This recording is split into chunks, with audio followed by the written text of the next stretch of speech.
Panggilkan, inilah dia The Spicy Boy dari Alter Ego, Udil Bakti. Bentar, Til. Sebelum kita mulai, silakan ngomong dulu. Yes. Mau jago, mau apa, terserah lo. Silakan.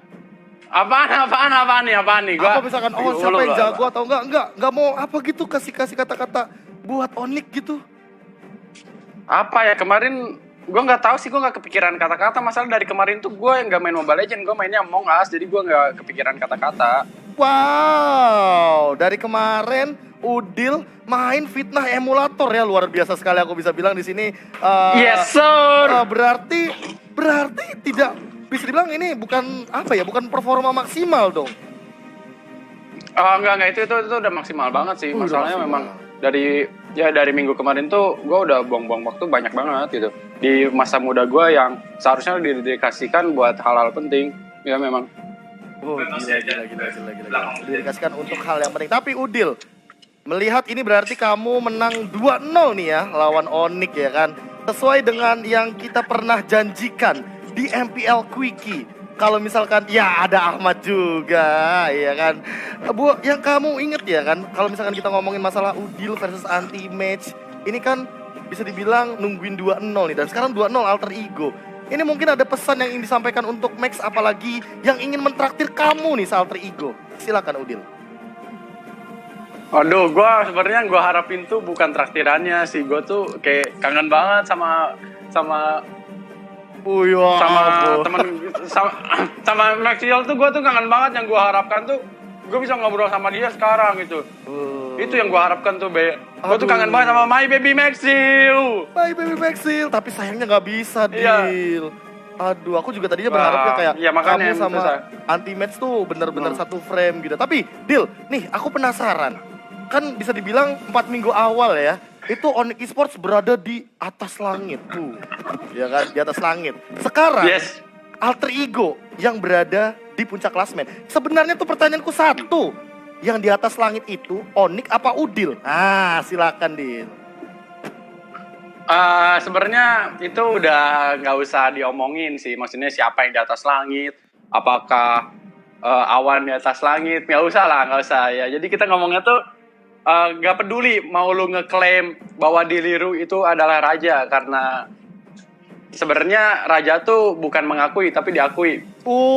Raja itu bukan mengakui tapi diakui. Tapi Udil, ada loh tim, kan Rex Regum kan namanya raja dari segala raja. Itu kan namanya udah raja, Dil. Mereka tidak, bisa dibilang mereka tidak mereka tidak mengakui tapi mereka juga diakui. Sumpah lu sih biada gua. Guys. Aku nanya. Aku cuma nanya, Dil. Oke. Kamu kan soalnya gini, di salah satu interview di MPL, di videonya tuh kebilang kamu bahwa aku tuh nggak mau. Sumpah man, ini sih man, kita bakal dihujat man abis interview man, gak bohong gocok. Enggak, serius. Deal ya, kamu tuh pas waktu di video interview, kamu bilang bahwa aku bukan pengen ngalahin Alter Ego atau EVOS, tapi aku pengen ngalahin RRQ. Emang ada apa nih dengan RRQ? Karena pertemuan pertama kemarin kalian juga menang nih kebetulan ya kan. Nah, sekarang silakan dijelaskan nih, kan kalian juga lagi sebenarnya waktu kemarin tuh dipaksa doang. Jadi gue nggak ada niatan benar dalam hati pengen ngalahin RRQ, nggak ada. Tapi Onyx pengen? Dipaksa doang. Onyx nggak ada juga sih. Gue udah terlalu senang main Among Us. Nggak terlalu. Sebenarnya gue udah nggak mikirin Mobile Legends gue. Ya. Tapi kamu di puncak klasmen loh, Dil. Apakah ketika kamu memang udah ada di puncak klasmen, makanya kamu nggak terlalu... Lu tuh gak ngerti apa yang gue maksud, Babi. Udah. Serius sih, lu sih biadab ya. Sumpah, gue sih ingin ngasih tahu ke lu, dosa gue lu yang tanggung semua. Bisa begitu loh, Udil. Ya udah, pokoknya apapun yang terjadi, tetap fokus, Dil, sama mungkin yang lagi lu lakuin. Mau main Among Us, mau lu latihan, apapun itu, tetap lu tekunin. Pokoknya jangan setengah-setengah, itu aja pesan gua. Dan tentunya buat temen-temen semuanya, sobat Udil ya, yang pasti nggak bakal ngehujat Udil. Tentunya tetap dukung Alter Ego dan juga Onyx Esports, karena mereka menyajikan match yang sangat luar biasa. Anyway, Udil, terima kasih atas waktunya dan juga tetap good luck, tetap konsisten sampai dengan minggu yang ke-8. Udil ya. Tunggu, ini beneran gak akan ketemu sama Max Hill? Tolong Bapak produser untuk Munton ya, tolong adain pertemuan Udil anti match. Mungkin MPL Quickie lagi boleh, ada KB, ada Cornet kebetulan ya waktu itu ya bisa ngobrol-ngobrol lagi ya. Udil katanya kangen nih, jadi bukan keinginan KB, mungkin keinginan Udil ya. Udil? Ya. Oke. Dari di sini nggak ada, jadi gue nggak ada ngobrol sama pihak Onyx nih. Oke, itu yang sangat disayangkan ya Dila. Tapi terima kasih banget loh Dil atas masukannya. Semoga nanti mungkin sebelum playoff ada kesempatan itu ya untuk ngobrol. Yeah. Oke, terima kasih Udil. Emang aku paling suka kalau interview sama Udil ya. Dia tuh gampang dipancing, tapi takut kepancing juga. Di sisi lain emang ya kita tahu sendiri bahwa dia memang tetap menjadi spicy boy. Yang memang walaupun dia sekarang tidak pedas-pedas banget lah, tidak kayak dulu. Tapi memang aku masih mempertanyakan loh, sebenarnya yang di atas langit itu Onyx apa Udil gitu. Karena kan ya sekarang bisa dilihat dari standing atau klasmen. Walaupun sementara ya karena kita juga bisa dibilang masih ada 2 minggu yang terakhir. Nanti ada minggu yang ke-7 dan minggu yang ke-8 yang akan kita saksikan bersama-sama buat teman-teman yang tetap ngikutin scene MPL Indonesia dari minggu yang pertama sampai minggu yang ke-8 nanti.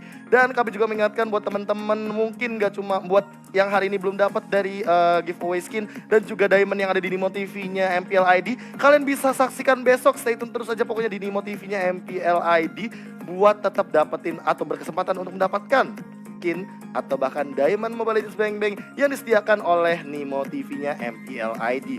Nah, buat sekarang nih Bapak Produser, apa yang harus kita lakukan Bapak Produser? Apakah kita bisa lanjut ke Nimo segmen atau kita akan kembalikan kepada para caster kita yang sepertinya sudah menunggu di sana? Karena tadi emang ada satu momen tuh aku di sisi lain tuh pengen banget nemuin anti match sama Udil gitu. Tapi sekarang kita udah 3 bakal ngomongin Udil anti match lagi, tapi kita ngomongnya nih sama Luminer. Nah, bisa dibilang ini bakal temu kangen lagi dan inilah dia Nimo segmen bersama dengan Ihsan Luminaire. Halo Bang Kabe. Halo San, sehat? Alhamdulillah sehat. Bang Kabe gimana nih? Ih, lancar dong, alhamdulillah sehat juga. San, nonton kan tadi matchnya ya kan? Bisa dibilang kamu juga sambil restream juga di Nimo TV. Tapi aku penasaran nih San ya. Kenapa San? Kalau misalkan ngelihat bisa bilang Onyx ya, bukan cuma anti match tapi Onyx ketemu sama alter ego, mereka tuh selalu menelan kekalahan. Kamu kalau misalkan melihat dari 2 game tadi tuh kira-kira faktornya apa sih? Apakah mereka terkena mental atau sebenarnya ada something yang kayak agresif gameplay dari alter ego yang memang unggul banget gitu loh. Jadi Onyx bener-bener gak bisa ngimbangin. Kalau gua yang ngeliatnya ya, kalau gue sih ngeliatnya Onyx itu kalau dibandingin alter ego ya, kalau alter ego tuh kayak tim solid gitu, yang kayak timnya tuh bukan sekedar tim main doang, kayak udah makan kayak keluarga gitu. Jadi kayak saling ngebantu mental satu sama lain. Nah di Onyx tuh nggak ada gitu kayak gitu. Kalau bagi gua, Onyx tuh fokus diri sendiri, kayak mekanik diri sendiri gitu-gitu. Jadi kayak berkata partner kerja lah kayak gitu. Jadi kalau gua ngeliatnya tadi sih, kalau game 1 sih dari draftnya jauh lah ya menang AE. Iya benar. Karena tuh bad draft banget si Onyx di game 1. Nah kata gue juga feeling gue di game 2 itu jadi kayak mentalnya juga mungkin udah kena dikit kali. Gara-gara game 1-nya udah trust issue gitu, kayak dapet hero kayak gitu mungkin tuh kayak jadi kayak di otaknya udah salah-salahan atau gimana gitu mungkin ya. Ini persepsi gue doang. Karena emang terlihat sih dari segi draftnya juga, bahkan dari gameplay kayaknya ya, kayak mungkin Symphony of Skill dari teman-teman Alter Ego tuh udah kayak masuk banget. Karena ya seperti yang kita sering saksikan juga di mungkin di sosial media dari Alter Ego, kayak mereka selalu mengutamakan kekeluargaan, sementara mungkin hal ini yang hilang kali ya ketika Udil sudah tidak lagi di Onyx. Tapi bukannya chemistry itu bakal terbuat ya seiring berjalannya waktu, Stan? Apa gimana sih sebenarnya? Terbuat kalau konsisten sih. Kalau alter ego itu kan kayak berlima terus gitu. Maksudnya kayak harus terbuka lah satu sama lain. Jadi kayak orang tuh tahu nih orang kenapa. Jadi bisa ditutupin sama temennya. Kalau gue ngeliatnya Onyx tuh kayak gimana ya? Kayak jarang banget gitu mereka kayak berlima, ngapa-ngapain berlima gitu. Oh gitu, jadi gue liatnya kayak gitu sih dari pribadinya.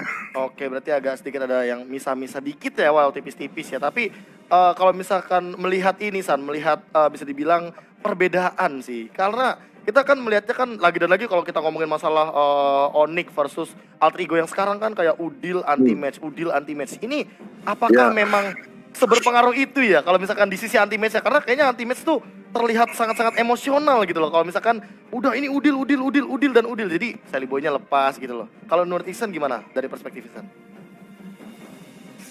Perspektif gue ya, kalau Max ya orangnya emang kayak gitu sih dia semua orang tahu lah pastilah.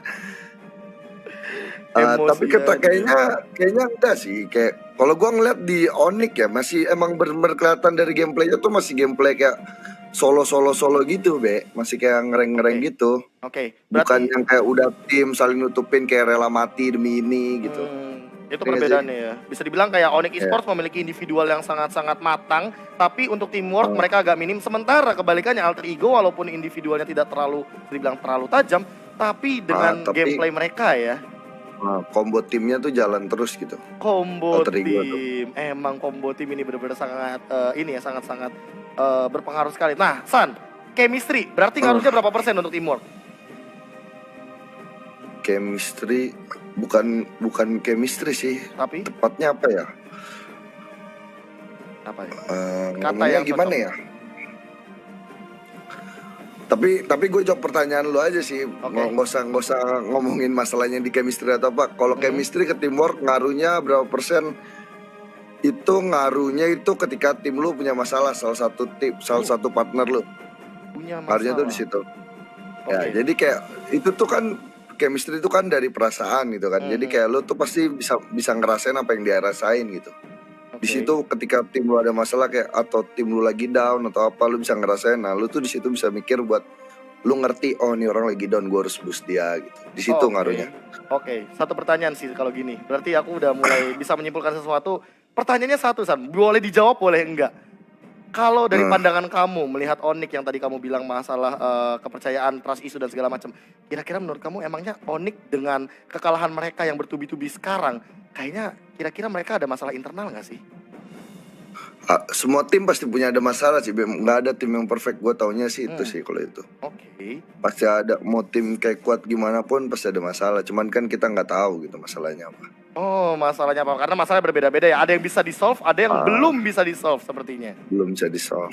Oke, itu dia dari Ihsan Luminar. Terima kasih banget buat jawaban-jawabannya dan juga penjelasan yang sangat-sangat detail. Emang beda ya kalau misalkan kita ngobrol sama mantan pro player yang udah pernah punya pengalaman juga. Anyway, terima kasih untuk Ihsan Luminar. Kita bakal ketemu di lain kesempatan. Dan itulah dia Terima kasih. Nimo Segment. Dan itulah dia.